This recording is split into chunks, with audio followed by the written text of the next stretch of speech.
Welcome students. आज हम start करने वाले हैं थर्ड क्लास की पहली क्लास और इसमें हम आपको सुनाएंगे आज एक कहानी।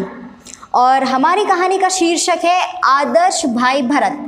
अब आप लोग के मन में एक बात आ रही होगी कि अब भरत तो मेरा भाई है, या फिर कोई सोच रहा होगा भरत मेरे पड़ोस में रहता है। किसी बच्चे के मन में आ रहा होगा अरे भरत तो मेरे स्कूल में पढ़ता है। पर ये उन बच्चों की कहानी नहीं है। ये कहानी है एक भरत जो कि हैं, आपने राम भगवान का नाम तो सुना ही होगा। ये हैं राम भगवान के भाई। तो आज मैं आपको एक कहानी सुनाऊंगी। उसमें दो बच्चे हैं, ध्रुव और धवल। तो ध्रुव और धवल अपने नाना जी को घेर लेते हैं और बोलते हैं, नाना जी आज हमें भरत की कहानी सुनाइए। हमारे अध्यापक बता रहे थे कि भरत भाई हो तो भरत जैसा। तो उन्होंने ऐसा क्यों कहा हमसे? आखिर भरत जो है वो उसकी जैसा ही क्यों भाई होना चाहिए? तो नाना जी बच्चों से कहते हैं कि तुम्हारे अध्यापक ठीक कह रहे हैं, चलो आज तुम्हें भरत की कहानी सुनाते हैं। तो दोनों बच्चे नाना जी के पास आके बैठ जाते हैं और नाना जी अपनी कहानी सुनाते हैं बच्चों को कि ध्रुव और धवल कहानी सुनने लगे।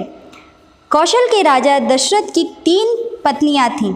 उनकी जो पत्नियां थीं उनका पहली का नाम था कौशल्या, जो दूसरी थी उनका नाम था सुमित्रा और जो तीसरी थी उनका नाम था कैकई।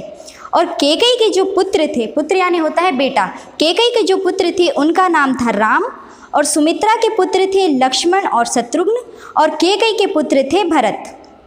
चारों भाइयों में बहुत प्रेम था। राम सबसे बड़े थे, भरत उनसे छोटे थे, फिर लक्ष्मण और सबसे छोटे भाई का नाम था शत्रुघ्न। धीरे धीरे चारों राजकुमार बड़े हो गए। राम सबसे प्रिय थे।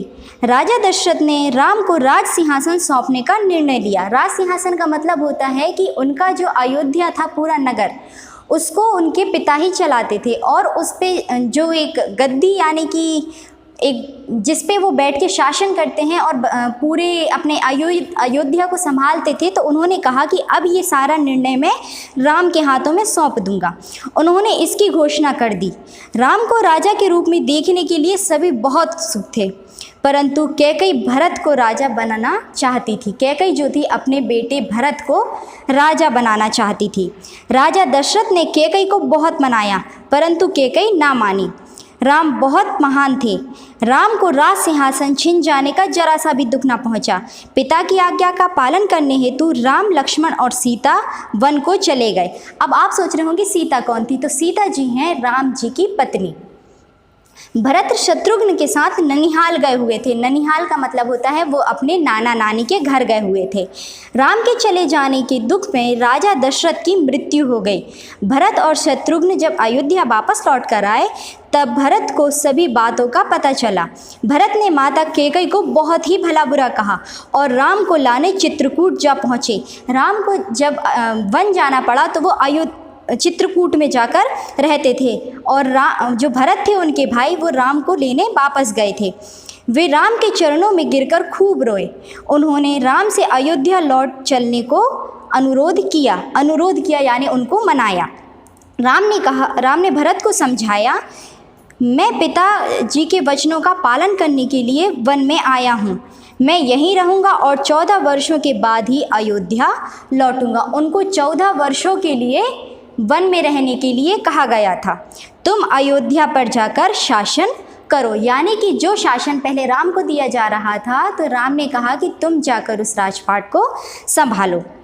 राम के ना मानने पर भरत ने कहा, मैं राज सिंहासन पर नहीं बैठूंगा, आप अपनी खड़ाऊँ दे दीजिए। खड़ाऊँ जो होती हैं जो वो पैरों में पहनी जाती थी, जैसे हम लोग चप्पल पहनते हैं वैसे ही राम भगवान अपने पैरों में खड़ाऊँ पहनते थे। उन्हें राज सिंहासन पर रखकर मैं आपकी ओर से राजकाज देखूंगा। जो वो राज सिंहासन था वो उस पर उन्होंने खड़ाऊँ ले जाकर रख दी और उन्होंने कहा कि मैं उस गद्दी पर नहीं बैठूंगा, लेकिन वहाँ का जो कामकाज होगा वो सब मैं देख लूँगा। राम के ना मानने पर भरत ने कहा कि आपने वो जो खड़ाऊँ थी वो दे दीजिए। तो राम ने क्या किया, अपनी खड़ाऊँ उतार कर उनको दे दी। भरत का प्रेम भाव देखकर राम ने अपनी खड़ाऊँ दे दी। भरत ने उन्हें माथे से लगाकर कहा, भैया 14 वर्ष पूरे होते ही आप अयोध्या लौट आइएगा। उसमें एक दिन भी अधिक हो गया तो आप मुझे जीवित ना पाएंगे। भरत ने राम जी से कहा कि आप 14 वर्ष का जैसे ही आपका जिस दिन वनवास खत्म होगा, यदि आप तभी वापस लौट कर ना आए तो मैं क्या करूँगा, अपने जीवन त्याग दूंगा। अयोध्या लौटकर भरत ने राज सिंहासन पर खड़ाव रख दी। वे भी तपस्वी के समान रहने लगे।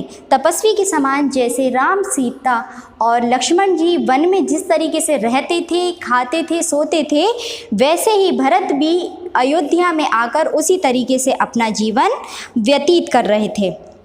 14 वर्षों के पश्चात राम अयोध्या लौटे तो भरत ने उनका स्वागत किया।